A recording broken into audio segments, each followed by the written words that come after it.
Good morning, at least if you're watching this when they first send it out. My name is Heather Rodriguez, and my husband, Woody Rodriguez, and I have been attending this church and raising our kids in this church since, I don't know, about 15 years now.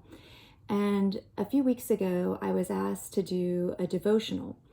And I prayed about it, thought about it, and came up with something I thought might be helpful to share.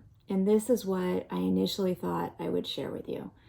A couple years ago, when our kids were little, this family that we just really looked up to and really were mentors to Woody and I and how we wanted to live our life and raise our kids, they sent out this Christmas card. And the Christmas card detailed all of the activities of their 4 extremely busy, high-achieving, successful kids, and also highlighted what the parents were doing and their big careers and their involvement in the community. And the card concluded with, yes, our life is chaotic, but we've learned to love the chaos. And that's something that Woody and I really leaned into when our kids were little, when our careers were crazy busy, when they were doing 60 million things, when things just became, frankly, overwhelming. We would live into that. We have learned to love the chaos. And to add our biblical take on it, we really relied on Philippians 4:11 through 13, which says, "For I have learned to be content, whatever the circumstances. I know what it is to be in need, and I know what it is to have plenty. I have learned the secret of being content in any and every situation, whether well-fed or hungry, whether in plenty or in want, for I can do all things through him who gives me strength." And so that's what I was going to tell you about. I was going to tell you about how we relied on that verse through job changes, through life changes, through raising children, through all the ups and downs that we all go through.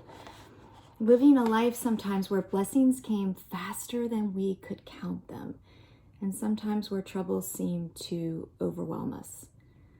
But over the past 10 days, when I was working on this, that felt hollow.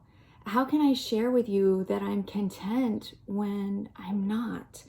I have a high school senior that's about to go to California for college. I'm learning how to live and work with my kids and my family. My job's never been more demanding.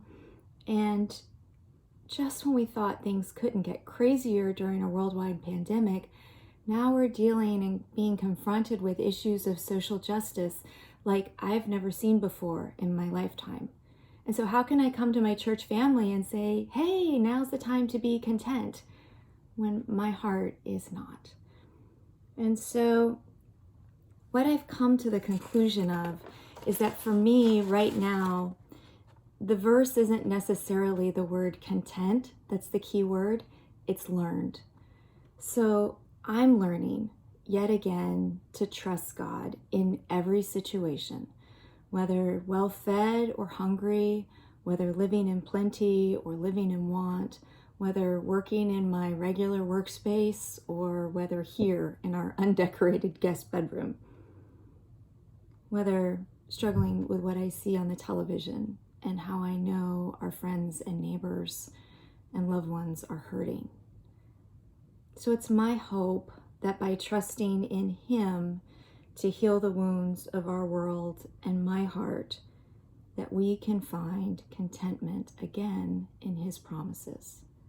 So for me right now, I keep reminding myself that I have to learn to be content in all circumstances because I've learned to trust him. Take care, church family. Be safe and be well.